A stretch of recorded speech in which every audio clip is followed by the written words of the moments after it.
list of your programs.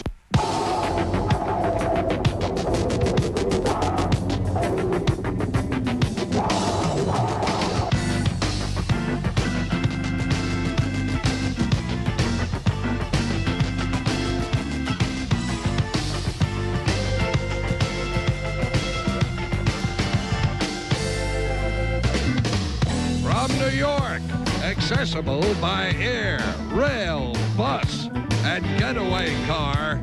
It's Late Night with David Letterman. Tonight, Jane Pauley, actress Phoebe Cates, and comedian Bob Sarlatte, plus Paul Schaefer and the world's most dangerous man.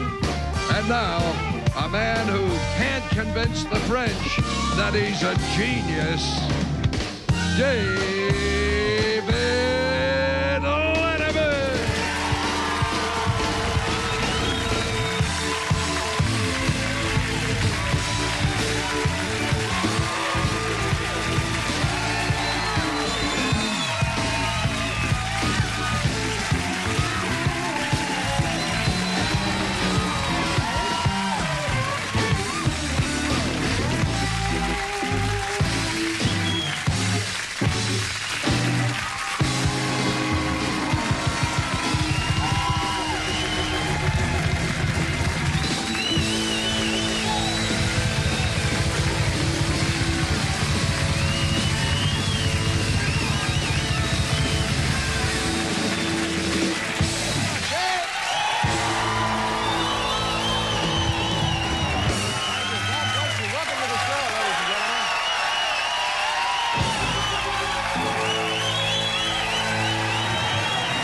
I feel like I've just taken over Romania.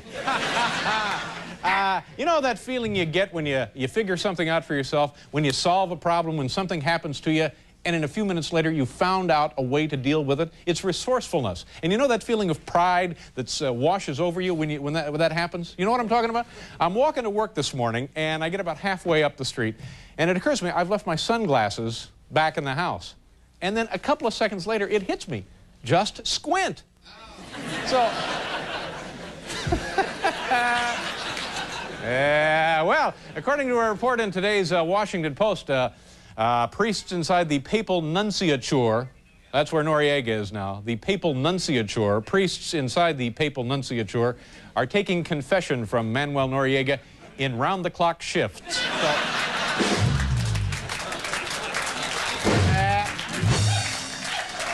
So, just squint. Thank you very much. You know, Time Magazine is in the news a lot because it's their Man of the Decade, this Mikhail Gorbachev, Man of the Decade, and also they're raising the price, the cover price of the magazine from $2 to $2.50. Well, it was either that or lay off all those operators who are always standing by.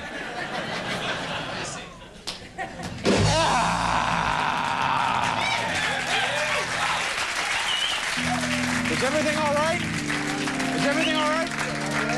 There's no reason to abort the mission, is there? Onward and upward. What a show, ladies and gentlemen. You know, if you could only watch one television show for the rest of your life, this one tonight would be the one to watch. Yeah.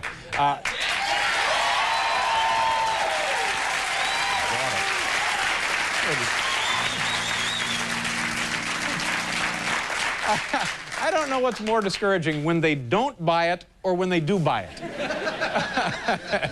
On the program tonight, a very funny gentleman. He's been with us several other times, and he'll be just as funny here tonight. Bob Sarlatte is with us, and the lovely, oh, is she ever, the lovely, the talented Phoebe Cates is here tonight. Is it hot in here? Or oh, thanks. Oh, man alive, I'm sweating like a New York waiter. Thank you. In addition to all of this, making her... Now, see, tomorrow will be her last appearance as the regular co-host of the Today Show. And that's right, Jane Pauley is with us tonight, ladies and gentlemen. So, Now, say hello to our good friend, Paul. He's right over there. Hello, Paul. Nice to see you. What went wrong? Everything was going along so... No. Thank you. You know what? Someone has come to me with a topical idea. I think it's a pretty good idea to put out a line of fashion, my own line of fashion, to go with today's current events. Yeah. Nunciaturiae fashions. Yeah, I like that. You think? Yeah, and an example of that would be like what, for example? Well, it would be, you know, like a smoking jacket that you would wear around the nunciature, you know, in the evening while relaxing. Paul, we're 5 minutes into the show. What has gone wrong? I don't know. It started out, we came on the network right on time. The theme came up. The music sounded great. Me? The opening montage. No, it's not you. It's me. I've done something wrong. How can I make it up to you folks? You find people who have waited in the weather all afternoon to be with us here tonight. All right, a new car. That seems reasonable. I'll see to it that you all get a new car.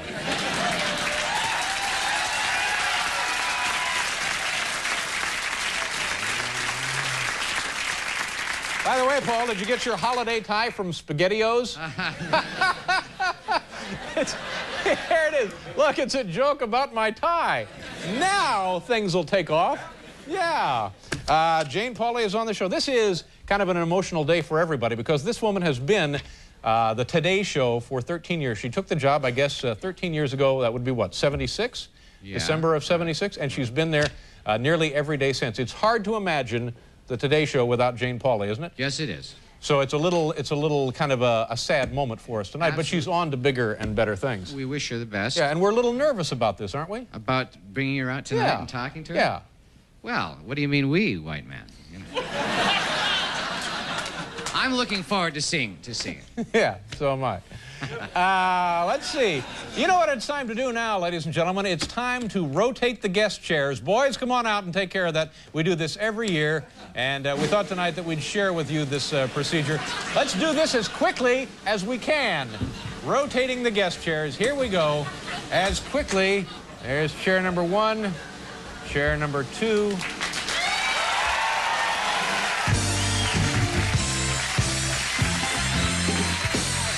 Goodbye.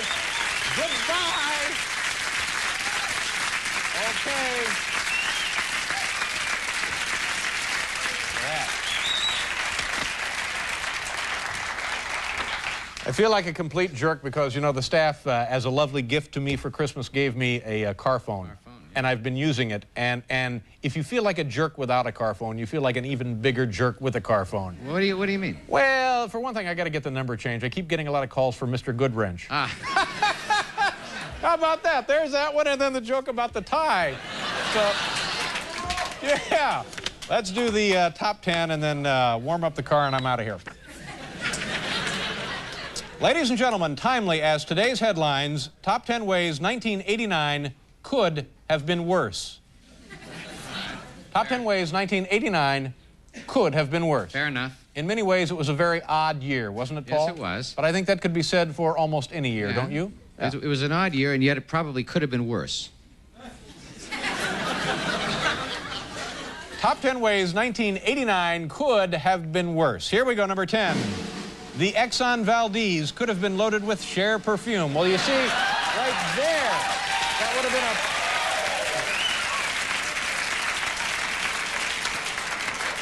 Dom DeLuise as Batman.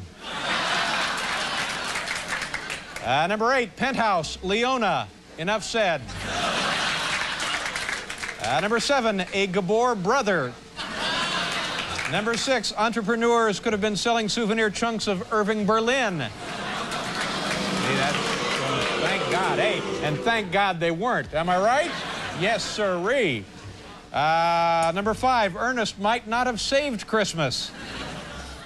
Number 4, my slap fight with Barbra Streisand could have occurred right here on the air. Number 3, Bush could have picked a really, really, really, really dumb guy to be vice president.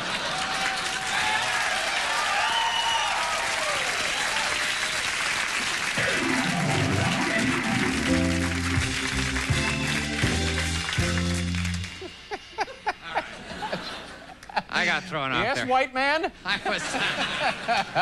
Yes? We're in this together. What happened? We were enjoying it so much You weren't paying attention. We forgot to come in. Admit it. You weren't paying attention. Well, we were planning. We had a wonderful musical cue. Okay. It's over, Anton.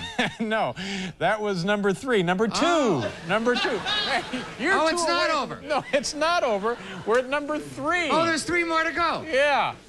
And then we play the music after that. See me after class. All right. Number 2, McOysters. Geez, Paul, maybe you were right. Maybe you had some kind of telepathic impression you were working on there. So. And the number 1, somebody cue the band if Jim Baker had made it to the Vatican Embassy.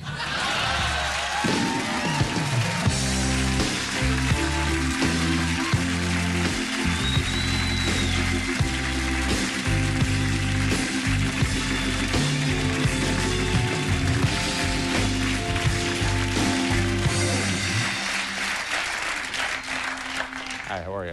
You know, Jane and I started out in broadcasting together. Is that true? Back there in Indianapolis. She worked at a TV station, I worked at a radio station, and then she went to Chicago.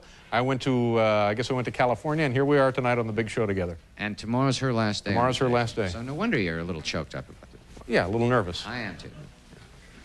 Paul, I understand you got kind of a interesting letter you'd like to share with us. Well, I did, as a matter of fact. Since it's the holidays? I did, as a matter of fact. Yes, I did. And tonight's long-distance dedication comes to us from a man in uniform overseas, and it reads, Dear Paul, this year I was unable to spend the holidays with my family, and I'm feeling kind of down. Lately, the only music I hear is what they play on the U.S. Armed Forces radio, and frankly, it's not my style. It would really lift my spirits if you would play Say You, Say Me by Lionel Richie, God bless, signed, Manuel in Panama City. Well, thank you for your letter, Manuel, but I'm not sure we know that one. Do you guys know Say You, Say Me, Lionel? Lionel Richie? No. Yeah. Tell you what, though, we do know Whole Lotta Love by Led Zeppelin, so Manuel in Panama City, this one goes out to you.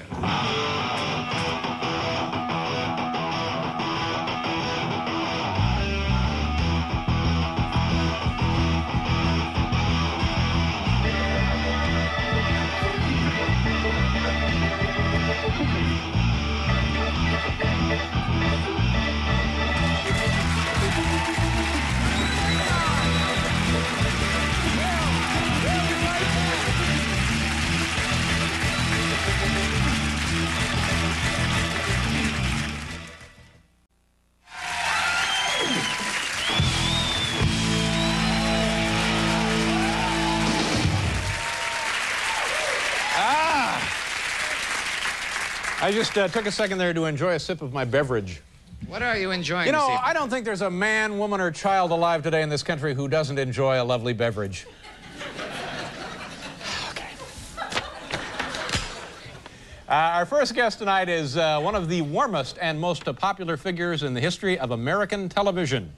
Tomorrow, this woman will step down after 13 years as co-host of the Today Show. Ladies and gentlemen, please welcome a good friend of ours, of all of ours. Here she is, Jane Pauley. Oh, Jane? Thank you very much. Nice to see you.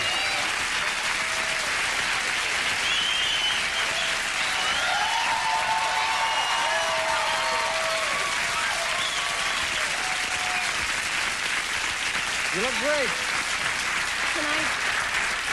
You look terrific as always. Can I tell you what an honor it is to appear on one of the 10 best television programs of the 80s? Oh, well, thank you very much. I appreciate that. Did they know that? I don't think so. Do you know that? No, I wasn't aware of that. Time Magazine. Is that right? Time Well, Magazine. that's very nice of you to mention. One of the 10 best. Now, let me...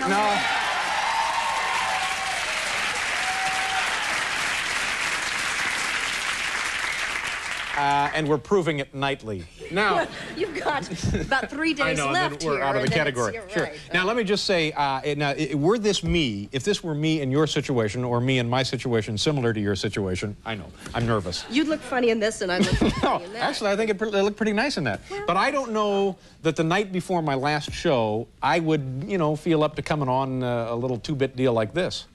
Well, and I agreed to come here cheerfully, as a matter of fact. What, 2 weeks ago? Yes. Or so when I was under the illusion that I was going to maintain a remarkable sense of cool, of being in control, of professionalism right up and through the last moment, and I was wrong.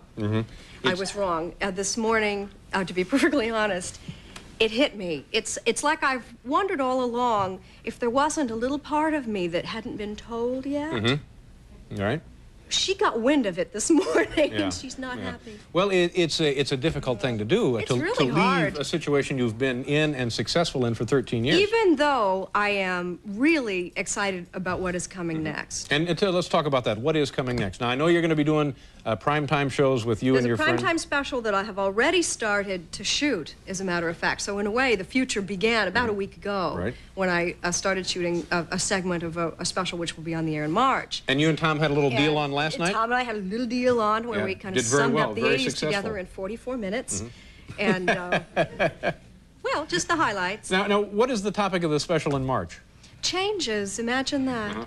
I have learned firsthand how really fascinating going through a transition point in life is, and banal though it may be because every life has transitions, but it's a universal, and people tend to, it resonates with everybody, whether you're talking about going home to start a family, or changing jobs, or even early retirement, or a variety of changes. That there was a universal here, and it was intrinsically interesting. So what we're doing is we're finding people at transition points, we're making changes with stories even more interesting than mine.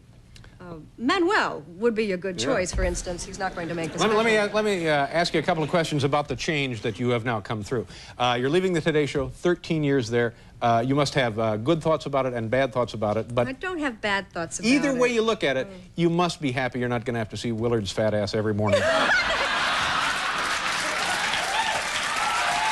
I close on that? Of course. No, we both It's a were joke. raised, I'm very fond of Willard. Both raised in Indianapolis, so I have to be polite to you. You know, I was raised by a man who wouldn't hang up on an obscene phone caller. Oh, is that right? You know, it would be rude to hang up on somebody, so it would. I have to continue to be civil to you. You know I adore Willard. Yeah, I like Willard too. I think Willard is last of a dying breed. He's one of the old, true, pioneer professional broadcasters, and you could get Willard up anytime, day or night, and he'd do the job for you. Boom, just like that. Right. Yeah. Absolutely. But he's still nuts. Now, you know, for a time you couldn't pick up a newspaper, you couldn't pick up a magazine, and even still today, one of the USA Today, there's a big cover story about you. This whole thing, this important change in your life, is going to come to an end tomorrow. Maybe on Saturday there'll be a little, and then as far as this publicity phenomenon, I'm going to fall off the edge of the earth and not be heard of. Well, you're being modest, but I will grant you that people do go on with their lives. I mean, this is a very important thing. But were you surprised at the amount of attention that this attracted? Surprise doesn't do justice. Shock is more in the right vicinity, because, you know, what seems to be, the story seems to be, and story after story, and frankly, I love this, that Jane is she's a fine person. Isn't that kind of what they say? It's not Jane ought to win a Nobel Prize, or Jane is the principal journalist of her generation. That's not what they're saying, both of which I would be flattered by. What they're saying is she's been a regular person. Solid American womanhood. Solid regular person. Now, if that is the story... Thank you very much. Thank you. Thank you.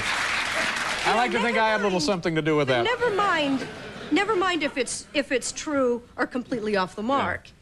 That story would generate that kind of media attention, I find incredible. Well, that's of course all credit. Where's the headline there? It's all credit to you. Well, I don't know. I think people at one point perceived you as having been in danger, and because they feel so strongly about you, and you've become such a large part of their life and a very important part of their day, you know, they were worried and concerned. Now, another question about this, we heard all kind of stories that you were shoved out of the picture, that you were treated poorly, that this was all your idea. We heard every point of the compass. We heard that story. Yeah. What can we take away from this episode that you think would be close to the truth? That if I told you what really happened, I wouldn't look as smart as I look now, because it looks like I somehow engineered the most incredible professional promotion that anybody has ever enabled themselves to bump up into a primetime show. Good for you. And so if I told you what really happened, I wouldn't look the smartest. That would make good me look. for you. You're like a big hero of mine. I'm very, very happy for you. I think this is just great, and you got a lot of dough out of these weasels. You know, no, that's not true.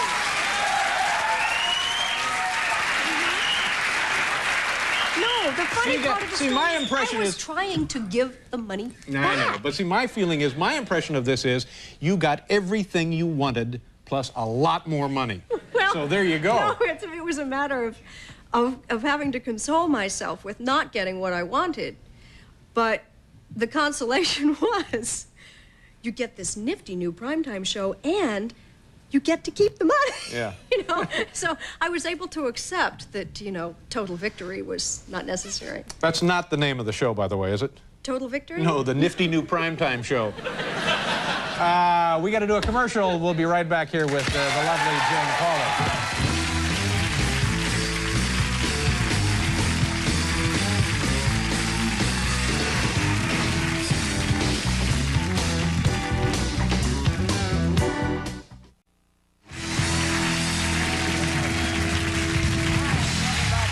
Jane Pauley is here, Phoebe Cates, and Bob Sarlatte. But you know, you must... I'd like to give you regards from the cartoon boy, by the way. Oh, I'm sorry. You know, that just came out last night. I was having trouble getting your husband's name out of the back of my mind. He was watching at the time, and he thought, did that mean that he was raised in the wild by cartoonists or something? No. Cartoon boy. We were talking about your appearance, and I said to Paul that I mentioned your family and your husband, and I couldn't think of the name Gary Trudeau, and I'm sorry. I called him Cartoon Boy. He loved it. And I was hoping that would just slide right by, you know. Yeah. What do you have there? I was cleaning out my office, which, as we speak, is either boxes or empty. Pictures are off the wall. It's all very sad, frankly. It must be jarring to go in there and see this stuff. Yes, even though I knew it was going to happen, I wasn't prepared for the impact, and I think that's one of the reasons today has kind of been a slippery day in an emotional sense. Did you think about like a tag sale or anything? Well, I found some stuff. And I want to take this. I wanted to show it to you, but I'd like to keep it because you know how you find baseball cards if they're still in their original wrapper in the 50s. Valuable. They're really Yes. Okay, so this are Jane Pauley Today business cards still in their original wrapper, and as of now, they're sort of collector's Now items. these are a little older because they don't have the current logo on them, do they? So these go way back. Okay. So all right. I brought you these. These are official Jane Pauley Today Show key rings. Wow. Perhaps, are you ever asked to give auction items to people? Yes, all the time. Well, this is a kind of a promotion. This or is what you favor. give? Oh, yes, and my assistant tells me that once it was reported back to her that it brought $6.50 at an auction. About 8 times what it's worth, I might add. Probably. Now, we usually just send them a check for 10 my grand. thinking is I want to give you a few of these because you probably could find some way to use them here on Late Night. Either give them as favors to guests or maybe raise some money for Worthy Cause. I have 3 of them. 2 of them are still in their original bag. All right, good enough. This, I found all kinds of stuff in the back of my closet that I forgot I had. One of the things I found in the back of my closet was this. Do you remember? I do remember, and it's with a great bit of trepidation that I hold this up. This is you and I. This is at the...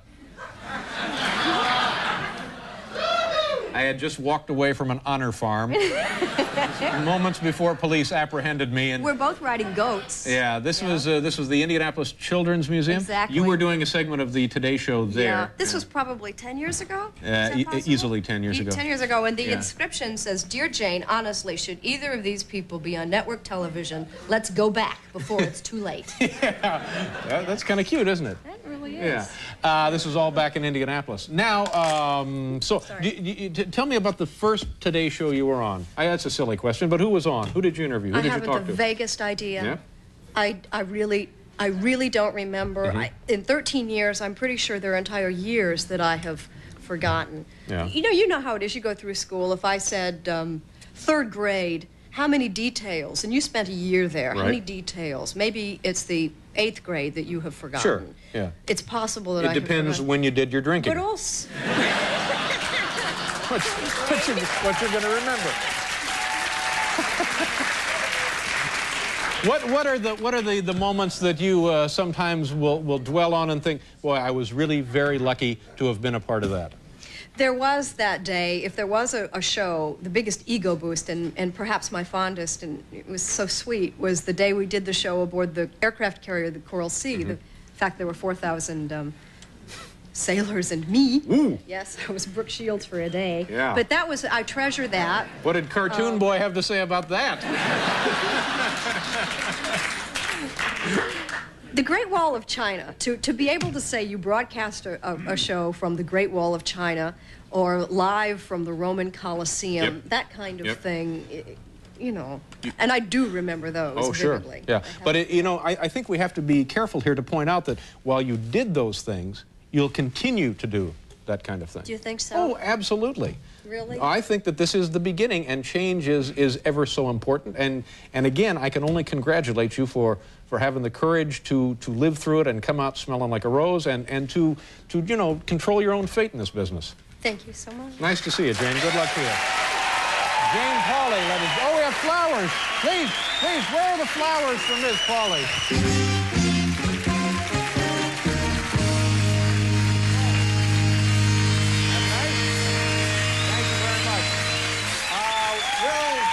We'll be right back, folks.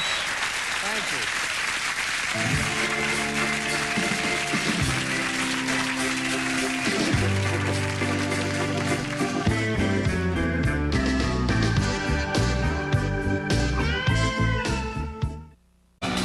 Thursday. That's right, Thursday. As in earlier today, Bonehead. It's too late to watch these shows now. They're over. They're gone. I guess you figured there was something more important than watching NBC Tonight. Well, don't come whining to me. I know a lot of families who keep the TV on 10 hours a day. What the hell is wrong with you? You make me sick. I'm so mad. I'm gonna get in my Lincoln Town car and lean on the gas till I get to West Virginia.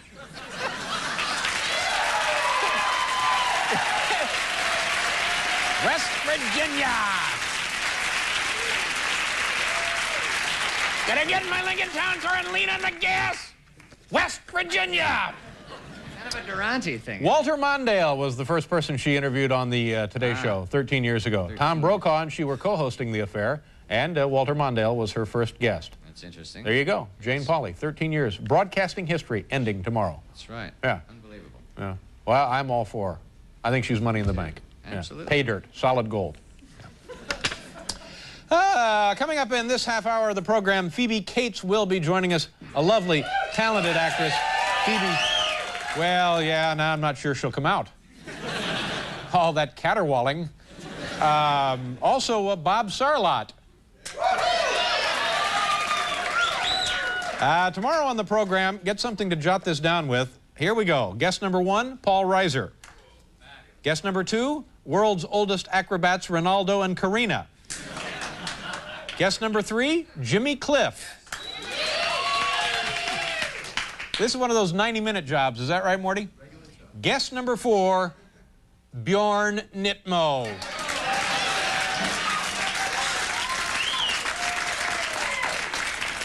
Bjorn Nitmo. Phonetically, of course, that's Bjorn. There you have your Bjorn. There's your Bjorn. Knit. There you have your knit. Your knit. Mo. And you have your... Bjorn Nitmo. He'll be on tomorrow. Kicks with his pants off. Coming up after this commercial, Phoebe Cates will be joining us, boys and girls. Come on back.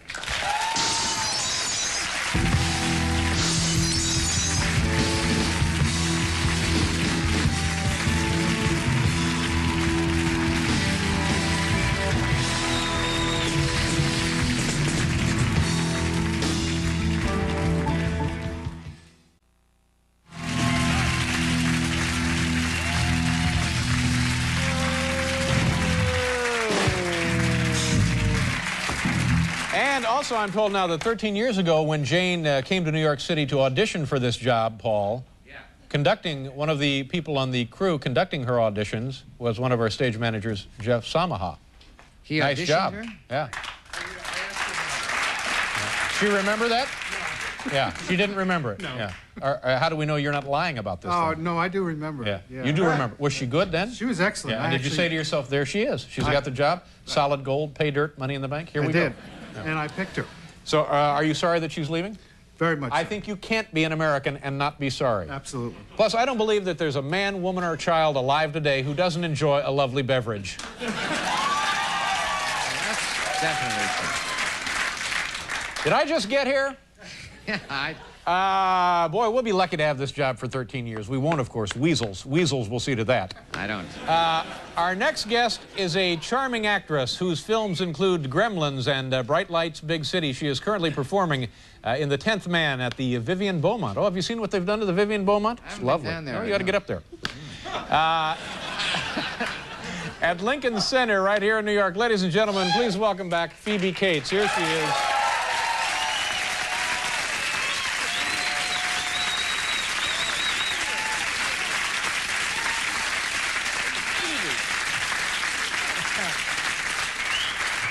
Merry Christmas. Happy New Year to you. Same to you. And how are you feeling? I understand you had or have a cold? I have it's towards the end of a bad cold. Yeah. How long did it last? Because they're going around. Everybody I know has one. Yeah, well, it's only lasted 3 days so far, but because I've been taking lots of tetracycline and... Chased it right away. Yeah. Hopefully. And also, you injured your knee? Yes. Since I was last year, I broke my kneecap. Doing what exactly? Yeah. Oh, I slipped on a wet floor and dislocated my knee. I've got a brace on now. Just any wet floor? There's no lawsuits involved or anything? No, it was a rented house, but it was my own fault. And is this a problem doing the play? You do it nightly? It's not a problem because the brace helps, and I've had this knee surgery, and... Oh, you had knee surgery? Oh, yeah. Oh, well, what was that like? Harrowing. Yeah. Was it arthroscopic knee surgery? Is that what they talk about? Really? Yeah. And that's where they put a little thing in your knee and they look all around and they prune and clip and so forth? Yeah, they have a camera actually inside your knee. Camera inside your knee? Inside your knee, and they have utensils coming in so they can see what they're doing up on a video screen. Now, you're not out cold when they do this, are you? Yes, I was. You were out cold? You can choose to be. Could they... I'd like to be out cold now. Is it I forgot what I was going to say, but is it, it must be very uncomfortable, very, yeah. Yeah, well, it's gotten much better. I've been doing this rehabilitation, and it's gotten stronger, so the show hasn't posed a problem yet. Yeah, is it trouble doing a play with a lot of lines and stuff when you have a cold? Is that ever a problem? The only problem so far with having a cold is that I play a catatonic schizophrenic in the show, so I sit very still for long periods of time, and my nose starts to run like crazy. Yeah. So I just have to kind of let it drip down my face and onto the floor because... You're happy about that, I see. Well... Yeah. Somehow that's an image of you that never would have come to my mind. Did you have a nice Christmas? Did you get a lot of good presents? Yeah, I did. I got a beautiful red cashmere bathrobe. And lots of all different sorts of things. Cashmere, though, now you're going to get that wet, right? Being a bathrobe and stuff. Is that all right to get cashmere wet? Well, I'll make sure not to.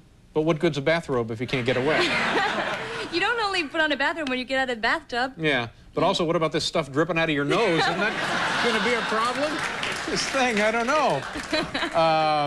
And how long have you and your husband, Kevin Kline, I always have to mention that. How long have you guys been married? This is like your second Christmas together? Well, we've been together 5 years. It'll be a year in March. And he's the one who gave you the bathrobe? Yes, he did. And what did you give him? Oh, I gave him an outfit from Giorgio Armani.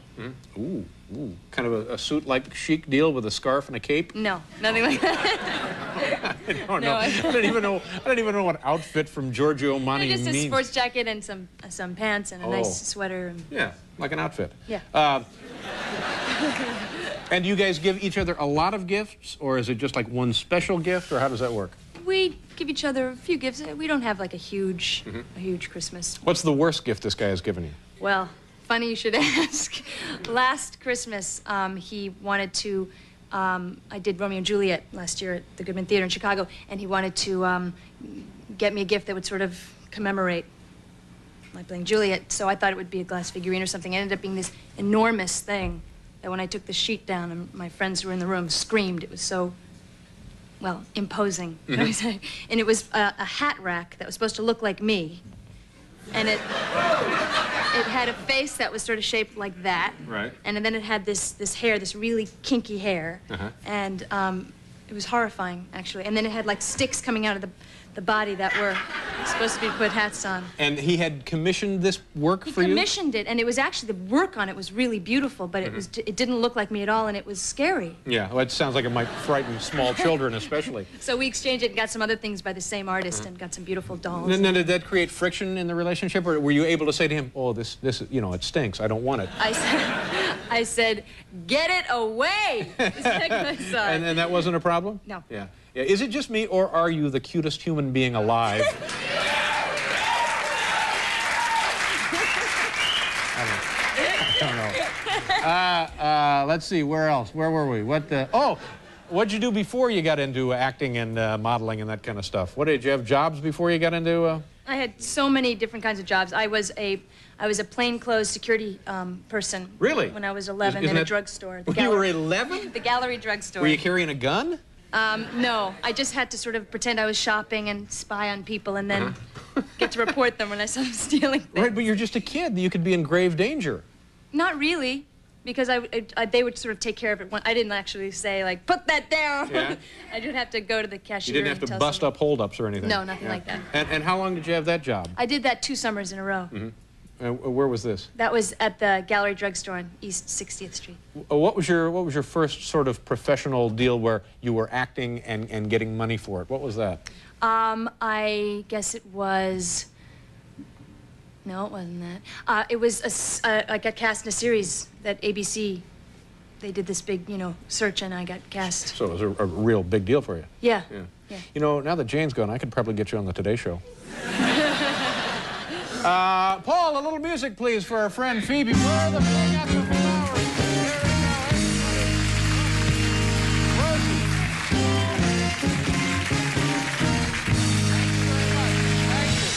Thank you very much for being here. Happy New Year. What? We'll be right back with Bob Sarlatte.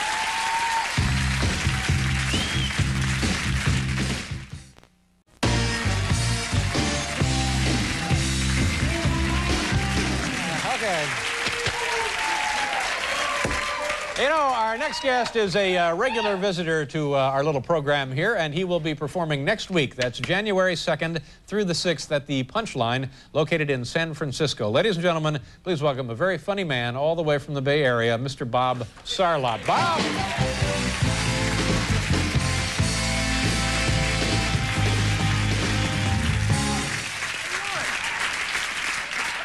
Great. How you folks doing? We have a lot of visitors from New York or to New York for the first time here.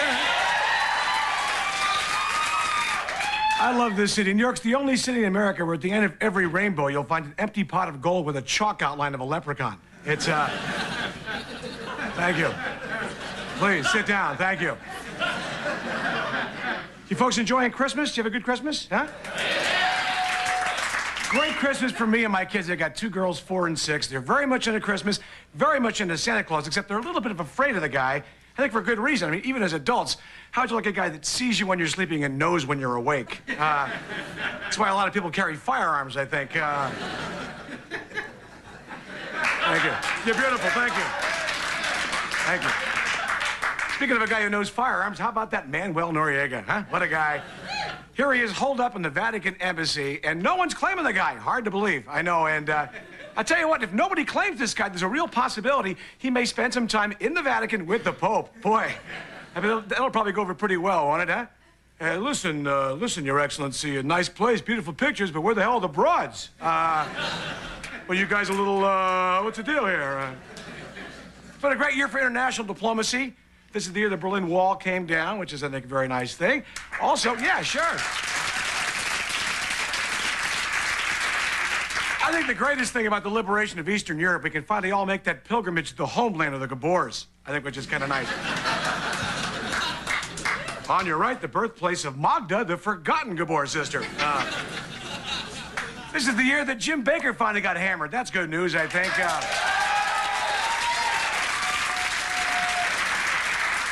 Originally, here was a guy that spent $267,000 to get some action. Boy, not a real good comparison chopper, huh, folks? Yeah.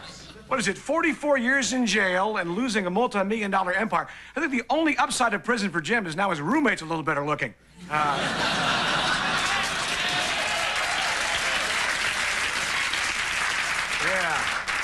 Yeah, that Tammy Faye, a very pretty lady, actually been documented. Takes Tammy Faye longer to put her makeup on than it did for Roddy McDowell in Planet of the Apes. So, good year for sports. I'm into sports a lot. We have any sports fans? You guys have a couple here, huh? A great year because the Senior Baseball League began this year. Oh, boy, huh? All these old guys in the new league in Florida. I mean, this is not a great idea. These guys should know when to retire. Their legs are generally the first thing to go. It's kind of a sad thing seeing a guy playing center field in a lawn chair. You know, ground ball at the middle. Oh, it's off his walker into center field for a base hit. I wonder who are the guys that are going to get to umpire? Probably old retired major league umpires. Can you imagine the arguments? Come on, ump, that pitch was a foot outside. What are you, blind? Yes. Oh, boy. It's been a good year of music. Van Morrison was just on this program a couple of weeks ago. Big comeback for Van. Do you like Van Morrison? He's a good singer. Except I've never been able to understand a word the guy says in his songs. Have you? Remember the song like Come Running? What it grabs and it grabs and it breathes, blah, blah. Yeah, thank you, man. That's perfect. Does this ever happen to you, though? You're driving around the car with people, and sometimes you got the radio going, and maybe you don't know this guy too well. You turn it on, you start singing along. You think you're doing a pretty good job on the song. Yay. And all of a sudden, like, you're singing the wrong words to a song. And the person you're with busts you for it, you know? First time this ever happened to me was in a song by the Rascals called Groovin'. Remember Groovin'? Groovin' on a Sunday afternoon. Then they go, that would be ecstasy, you and me. I thought they were saying you and me and Leslie groovin'. That's and Leslie groovin', Bob? Yeah. I don't think the Rascals had a menage a trois in mind, you know? Oh, hey. Or you hear an old song by Creedence and you're totally off the mark. No, there's a bathroom on the right. There's a bad moon on the rise. Yeah, I knew that. This is also the year they finally canceled Miami Vice. Ooh, how many care about that? Now, that show was kind of cool for a while. They had a lot of rock and roll stars on there as actors. But the wimpiest thing they used to do is, toward the end of the run, they were actually running out of hip names for contraband drugs. You remember this? I remember an episode Crockett walks in and says, yeah, I got a line on 100 kilos of nose whiskey. Who's ever called it nose whiskey? What happens next week? Tubbs finds a big shipment of nasal pasta. All right, Fraser's got the sinus sushi here. Or those nostril Twinkies. Freeze! Thank you very much. Been numerous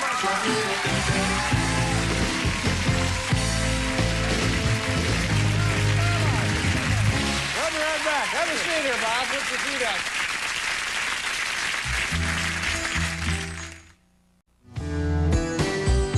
All right. Paul, could we have a little flower music, please? Here we go. Yes, that's right, Bob. Flowers for you.